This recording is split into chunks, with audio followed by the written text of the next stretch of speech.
If the Stanley Cup is won in a bubble, did anybody even see it happen? Hey, you. Yeah, you. Right there. You see this shit right here? No? Of course you didn't. Nobody did. There's nobody in the stands. There was barely anybody watching, and it was on network television. It's the Stanley Cup playoffs, the deciding game. Game 6, where the Tampa Bay Lightning won the Stanley Cup. It's Quick Hits with Josh Baker. And I want to let you know that you kind of need to just, pump the brakes on the NFL. I get it, okay? It was Patrick Mahomes. It was Lamar Jackson. It was the preview of the AFC Championship game. Guess what, folks? There's a whole hell of a lot more NFL, but the Stanley Cup was just won and the NHL season is over. Let me explain this to you. There was another bubble beyond the NBA. There's another sport beyond the NFL and Major League Baseball. I know, there's actually 4 major sports in America, and number 4 is hockey. Sorry, soccer. Okay, so now that we've gotten to that, let me get to you exactly what this means to the good folks at Tampa Bay. It is their first Stanley Cup since 2004, ending a 16-year drought. It has been 363 days if you count today, since Tampa Bay beat the Florida Panthers to start the season.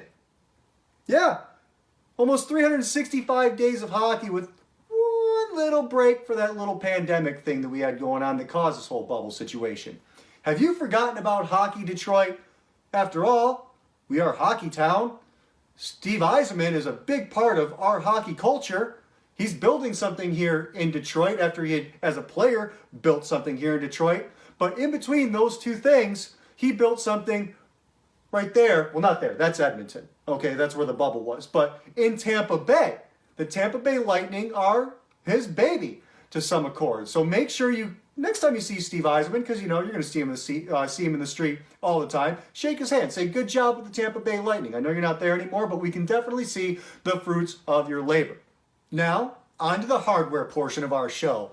Yeah, there's more hardware than just the Stanley Cup. The NHL does give out an MVP for the Stanley Cup playoffs. That winner wins the Conn Smythe Trophy, and the Conn Smythe Trophy went to Mr. Victor Hedman, who had 22 points on 10 goals and 12 assists in the Stanley Cup playoffs. A lot of people say that he is very much deservingly so of the Conn Smythe Trophy. However, if you were following me on Twitter last night, you know that I was watching this game. I was tracking this game, and I was researching this game in the Stanley Cup playoffs for you.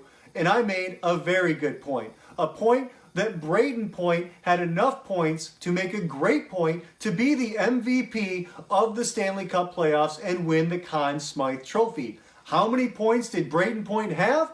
He had 33 points on 14 goals and 19 assists in the Stanley Cup playoffs. And to me, that's more valuable than 22 points on 10 goals and 12 assists like Victor Hedman had, who won the Conn Smythe Trophy, the MVP of the Stanley Cup playoffs. Further, to cement my point for Braden Point had the first point of the game on a power play. He had the first goal, which gives him the go-ahead goal, the winning goal of Game 6 to bring home the Stanley Cup for the Tampa Bay Lightning.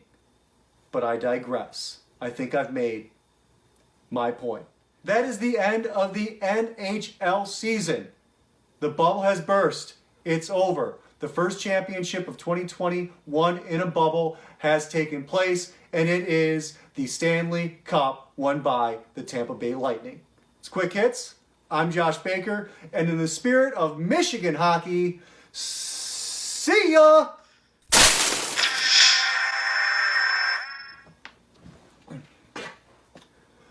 By the way, this goaltender stick was actually given to me by a goaltender for the Detroit Vipers. His name was Dan Barthium, and according to this autograph and date here, that happened in November of 2004. I was 12 years old. How about that, huh? I'm talking hockey, and what's probably going to be my lowest watched show because nobody watches hockey.